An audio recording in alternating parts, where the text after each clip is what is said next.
श्री गणेशाय नमः। अथ श्री इंद्रकृत महालक्ष्मी अष्टकम्। नमस्तु महामाये श्रीपीठे सुरपूजिते शंखचक्र गदा हस्ते महालक्ष्मी नमोस्तुते। नमस्ते गरुडारूढ़े कोलासुरभयंकरी सर्वपापहरे देवी महालक्ष्मी नमोस्तुते। सर्वज्ञे सर्ववरदे सर्वदुष्टभयंकरी सर्वदुःखहरे देवी महालक्ष्मी नमोस्तुते। सिद्धिबुद्धिप्रदे देवी भुक्तिमुक्तिप्रदायिनी मंत्रमूर्ते सदा देवी महालक्ष्मी नमोस्तुते। आद्यंतरहिते देवी आद्यशक्ति महेश्वरी योगजे योग संभूते महालक्ष्मी नमोस्तुते। स्थूल सूक्ष्म महारौद्रे महाशक्ति महोदरे महापाप हरे देवी महालक्ष्मी नमोस्तुते। पद्मासन स्थिते देवी परम ब्रह्म स्वरूपिणी परमेशी जगन्मातर महालक्ष्मी नमोस्तुते। श्वेतांबरधरे देवी नानालंकारभूषिते जगस्थिते जगन्मार्त महालक्ष्मी नमोस्तुते। महालक्ष्म्यष्टकं स्तोत्रम् यः पठे भक्तिमान् नरः सर्वसिद्धिमवाप्नोति राज्यं प्राप्नोति सर्वदा। एककाले पठे नित्यं महापापविनाशनं द्विकालं यः पठे नित्यं धनधान्यं समन्वितः। त्रिकालं यः पठे नित्यं महाशत्रुविनाशनं महालक्ष्मीर्भवेन्नित्यं प्रसन्ना वरदा शुभा। नमस्तु महामाये श्रीपीठे सुरपूजिते शंखचक्र गदा हस्ते महालक्ष्मी नमोस्तुते। नमस्ते गरुडारूढ़े कोलासुरभयंकरी सर्वपापहरे देवी महालक्ष्मी नमोस्तुते। सर्वज्ञे सर्ववरदे सर्वदुष्टभयंकरी सर्वदुःखहरे देवी महालक्ष्मी नमोस्तुते। सिद्धिबुद्धिप्रदे देवी भुक्तिमुक्तिप्रदायिनी मंत्रमूर्ते सदा देवी महालक्ष्मी नमोस्तुते। आद्यंतरहिते देवी आद्यशक्ति महेश्वरी योगजे योग संभूते महालक्ष्मी नमोस्तुते। स्थूल सूक्ष्म महारौद्रे महाशक्ति महोदरे महापाप हरे देवी महालक्ष्मी नमोस्तुते। पद्मासन स्थिते देवी परम ब्रह्म स्वरूपिणी परमेशी जगन्मातर महालक्ष्मी नमोस्तुते। श्वेतांबरधरे देवी नानालंकारभूषिते जगस्थिते जगन्मार्त महालक्ष्मी नमोस्तुते। महालक्ष्म्यष्टकं स्तोत्रम् यः पठे भक्तिमान् नरः सर्वसिद्धिमवाप्नोति राज्यं प्राप्नोति सर्वदा। एककाले पठे नित्यं महापापविनाशनं द्विकालं यः पठे नित्यं धनधान्यं समन्वितः। त्रिकालं यः पठे नित्यं महाशत्रुविनाशनं महालक्ष्मीर्भवेन्नित्यं प्रसन्ना वरदा शुभा। नमस्तु महामाये श्रीपीठे सुरपूजिते शंखचक्र गदा हस्ते महालक्ष्मी नमोस्तुते। नमस्ते गरुडारूढ़े कोलासुरभयंकरी सर्वपापहरे देवी महालक्ष्मी नमोस्तुते। सर्वज्ञे सर्ववरदे सर्वदुष्टभयंकरी सर्वदुःखहरे देवी महालक्ष्मी नमोस्तुते। सिद्धिबुद्धिप्रदे देवी भुक्तिमुक्तिप्रदायिनी मंत्रमूर्ते सदा देवी महालक्ष्मी नमोस्तुते। आद्यंतरहिते देवी आद्यशक्ति महेश्वरी योगजे योगसम्भूते महालक्ष्मी नमोस्तुते। स्थूलसूक्ष्ममहारौद्रे महाशक्ति महोदरे महापापहरे देवी महालक्ष्मी नमोस्तुते। पद्मासनस्थिते देवी परम ब्रह्मस्वरूपिणी परमेशी जगन्मातर महालक्ष्मी नमोस्तुते। श्वेतांबरधरे देवी नानालंकारभूषिते जगस्थिते जगन्मार्त महालक्ष्मी नमोस्तुते। महालक्ष्म्यष्टकं स्तोत्रं यः पठे भक्तिमान् नरः सर्वसिद्धिमवाप्नोति राज्यं प्राप्नोति सर्वदा। एककाले पठे नित्यं महापापविनाशनं द्विकालं यः पठे नित्यं धनधान्यं समन्वितः।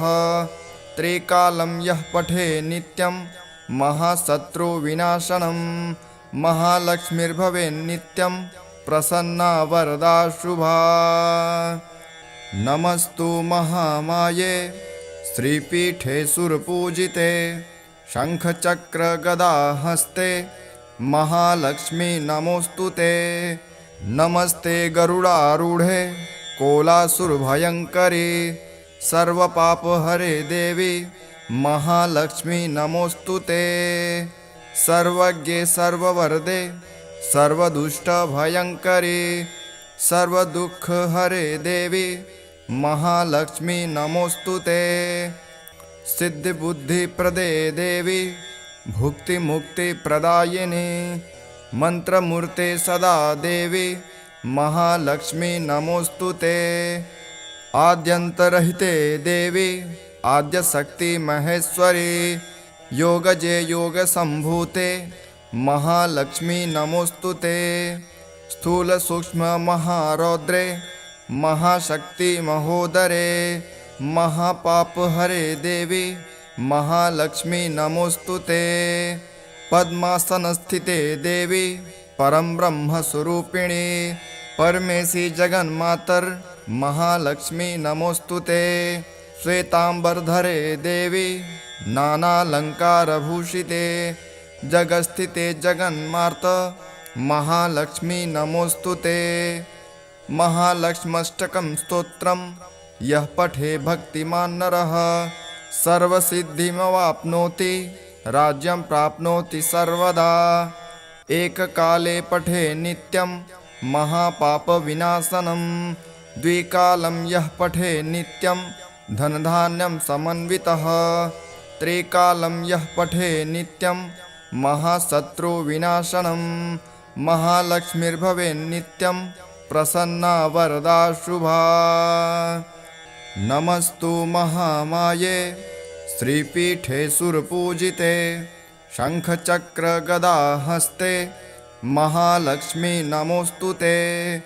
नमस्ते गरुडारूढे कोलासुरभयङ्करी सर्वपापहरे देवी महालक्ष्मी नमोस्तुते। सर्वज्ञे सर्ववरदे सर्वदुष्टभयङ्करी सर्वदुःखहरे देवी महालक्ष्मी नमोस्तुते। सिद्धिबुद्धिप्रदे देवी भुक्तिमुक्तिप्रदायिनी मंत्रमूर्ते सदा देवी महालक्ष्मी नमोस्तुते। आद्यन्तरहिते देवी आद्यशक्ति महेश्वरी योगजे योगसम्भूते महालक्ष्मी नमोस्तुते। स्थूलसूक्ष्ममहारौद्रे महाशक्ति महोदरे महापापहरे देवी महालक्ष्मी नमोस्तुते। पद्मासनस्थिते देवी परम ब्रह्मस्वरूपिणी परमेशी जगन्मातर महालक्ष्मी नमोस्तुते। श्वेतांबरधरे देवी नानालंकारभूषिते जगस्थिते जगन्मार्त महालक्ष्मी नमोस्तुते। महालक्ष्म्यष्टकं स्तोत्रं यः पठे भक्तिमान् नरः सर्वसिद्धिमवाप्नोति राज्यं प्राप्नोति सर्वदा। एककाले पठे नित्यं महापापविनाशनं द्विकालं यः पठे नित्यं धनधान्यं समन्वितः त्रिकालं यः पठे नित्यं महाशत्रुविनाशनं महालक्ष्मीर्भवेन्नित्यं प्रसन्ना वरदा शुभा। नमस्तु महामाये श्रीपीठे सुरपूजिते शङ्खचक्रगदाहस्ते महालक्ष्मी नमोऽस्तुते। नमस्ते गरुडारूढे कोलासुरभयङ्करी सर्वपापहरे देवी महालक्ष्मी नमोऽस्तुते। सर्वज्ञे सर्ववरदे सर्वदुष्टभयङ्करी सर्वदुःखहरे देवी महालक्ष्मी नमोऽस्तुते। सिद्धिबुद्धिप्रदे देवी भुक्तिमुक्तिप्रदायिनी मंत्रमूर्ते सदा देवी महालक्ष्मी नमोऽस्तुते। आद्यन्तरहिते देवी आद्यशक्ति महेश्वरी योगजे योगसम्भूते महालक्ष्मी नमोऽस्तुते। स्थूल सूक्ष्म महारौद्रे महाशक्ति महोदरे महापापहरे देवी महालक्ष्मी नमोऽस्तुते। पद्मासनस्थिते देवी परम ब्रह्म स्वरूपिणी परमेशी जगन्मातर महालक्ष्मी नमोऽस्तुते। श्वेतांबरधरे देवी नानालंकारभूषिते जगस्थिते जगन्मार्त महालक्ष्मी नमोऽस्तुते। महालक्ष्म्यष्टकं स्तोत्रं यः पठे भक्तिमान् नरः सर्वसिद्धिमवाप्नोति राज्यं प्राप्नोति सर्वदा। एककाले पठे नित्यं महापापविनाशनं द्विकालं यः पठे नित्यं धनधान्यं समन्वितः त्रिकालं यः पठे नित्यं महाशत्रुविनाशनं महालक्ष्मीर्भवेन्नित्यं प्रसन्ना वरदा शुभा। नमस्तु महामाये श्रीपीठे सुरपूजिते शङ्खचक्रगदाहस्ते महालक्ष्मी नमोऽस्तुते। नमस्ते गरुडारूढे कोलासुरभयङ्करी सर्वपापहरे देवी महालक्ष्मी नमोऽस्तुते। सर्वज्ञे सर्ववरदे सर्वदुष्टभयङ्करी सर्वदुःखहरे देवी महालक्ष्मी नमोऽस्तुते। सिद्धिबुद्धिप्रदे देवी भुक्तिमुक्तिप्रदायिनी मंत्रमूर्ते सदा देवी महालक्ष्मी नमोऽस्तुते। आद्यन्तरहिते देवी आद्यशक्ति महेश्वरी योगजे योगसम्भूते महालक्ष्मी नमोऽस्तुते। स्थूल सूक्ष्म महारौद्रे महाशक्ति महोदरे महापापहरे देवी महालक्ष्मी नमोऽस्तुते। पद्मासनस्थिते देवी परम ब्रह्म स्वरूपिणी परमेशी जगन्मातर महालक्ष्मी नमोऽस्तुते। श्वेतांबरधरे देवी नानालंकारभूषिते जगस्थिते जगन्मार्त महालक्ष्मी नमोऽस्तुते। महालक्ष्म्यष्टकं स्तोत्रं यः पठे भक्तिमान् नरः सर्वसिद्धिमवाप्नोति राज्यं प्राप्नोति सर्वदा।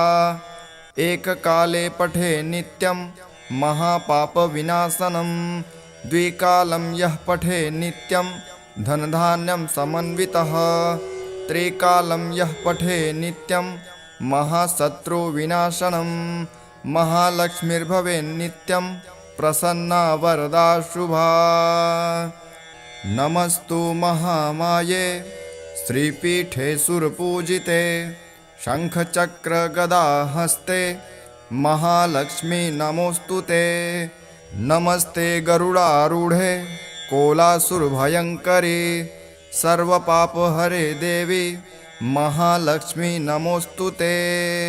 सर्वज्ञे सर्ववरदे सर्वदुष्टभयङ्करी सर्वदुःखहरे देवी महालक्ष्मी नमोऽस्तुते। सिद्धिबुद्धिप्रदे देवी भुक्तिमुक्तिप्रदायिनी मंत्रमूर्ते सदा देवी महालक्ष्मी नमोऽस्तु ते। आद्यन्तरहिते देवी आद्यशक्ति महेश्वरी योगजे योगसम्भूते महालक्ष्मी नमोऽस्तु ते।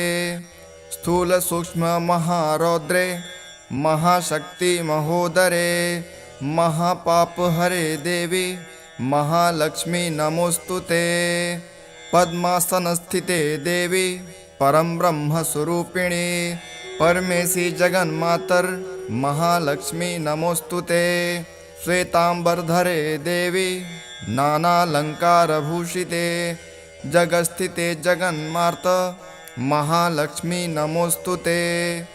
महालक्ष्म्यष्टकं स्तोत्रं यः पठे भक्तिमान् नरः सर्वसिद्धिमवाप्नोति राज्यं प्राप्नोति सर्वदा।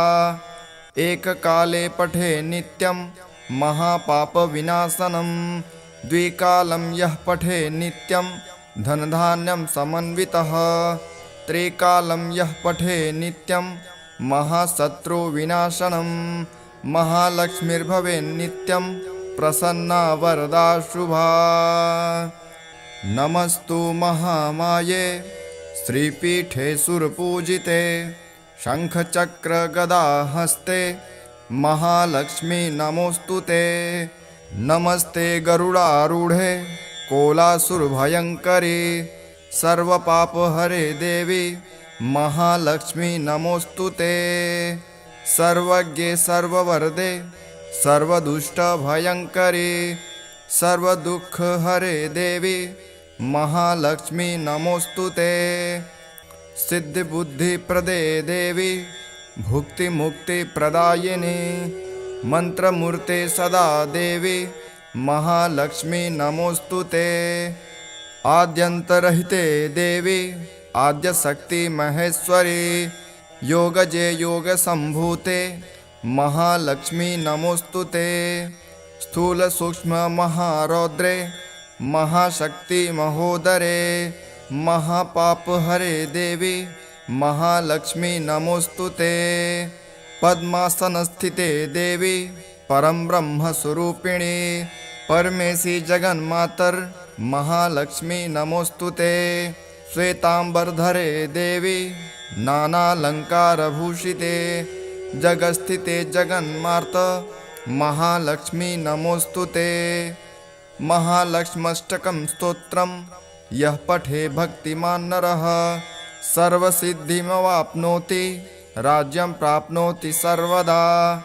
एककाले पठे नित्यं महापापविनाशनं द्विकालं यः पठे नित्यं धनधान्यं समन्वितः। त्रिकालं यः पठे नित्यं महाशत्रुविनाशनं महालक्ष्मीर्भवेन्नित्यं प्रसन्ना वरदा शुभा। नमस्तु महामाये श्रीपीठे सुरपूजिते शङ्खचक्रगदाहस्ते महालक्ष्मी नमोऽस्तु ते। नमस्ते गरुडारूढे कोलासुरभयङ्करी सर्वपापहरे देवी महालक्ष्मी नमोऽस्तु ते। सर्वज्ञे सर्ववरदे सर्वदुष्टभयङ्करी सर्वदुःखहरे देवी महालक्ष्मी नमोऽस्तु ते। सिद्धिबुद्धिप्रदे देवी भुक्तिमुक्तिप्रदायिनी मंत्रमूर्ते सदा देवी महालक्ष्मी नमोऽस्तु ते। आद्यन्तरहिते देवी आद्यशक्ति महेश्वरी योगजे योगसम्भूते महालक्ष्मी नमोऽस्तु ते। स्थूल सूक्ष्म महारौद्रे महाशक्ति महोदरे महापापहरे देवी महालक्ष्मी नमोऽस्तु ते। पद्मासनस्थिते देवी परं ब्रह्मस्वरूपिणी परमेशी जगन्मातर महालक्ष्मी नमोऽस्तु ते। श्वेतांबरधरे देवी नानालंकारभूषिते जगस्थिते जगन्मार्त महालक्ष्मी नमोऽस्तु ते। महालक्ष्म्यष्टकं स्तोत्रं यः पठे भक्तिमान् नरः सर्वसिद्धिमवाप्नोति राज्यं प्राप्नोति सर्वदा। एककाले पठे नित्यं महापापविनाशनं द्विकालं यः पठे नित्यं धनधान्यं समन्वितः त्रिकालं यः पठे नित्यं महाशत्रुविनाशनं महालक्ष्मीर्भवेन्नित्यं प्रसन्ना वरदा शुभा। नमस्तु महामाये श्रीपीठे सुरपूजिते शङ्खचक्रगदाहस्ते महालक्ष्मी नमोऽस्तुते। नमस्ते गरुडारूढे कोलासुरभयङ्करी सर्वपापहरे देवी महालक्ष्मी नमोऽस्तुते। सर्वज्ञे सर्ववरदे सर्वदुष्टभयङ्करी सर्वदुःखहरे देवी महालक्ष्मी नमोऽस्तुते। सिद्धिबुद्धिप्रदे देवी भुक्तिमुक्तिप्रदायिनी मंत्रमूर्ते सदा देवी महालक्ष्मी नमोऽस्तुते। आद्यन्तरहिते देवी आद्यशक्ति महेश्वरी योगजे योगसम्भूते महालक्ष्मी नमोऽस्तुते। स्थूल सूक्ष्म महारौद्रे महाशक्ति महोदरे महापापहरे देवी महालक्ष्मी नमोऽस्तुते। पद्मासनस्थिते देवी परम ब्रह्मस्वरूपिणी परमेशी जगन्मातर महालक्ष्मी नमोऽस्तुते। श्वेतांबरधरे देवी नानालंकारभूषिते जगस्थिते जगन्मार्त महालक्ष्मी नमोऽस्तुते।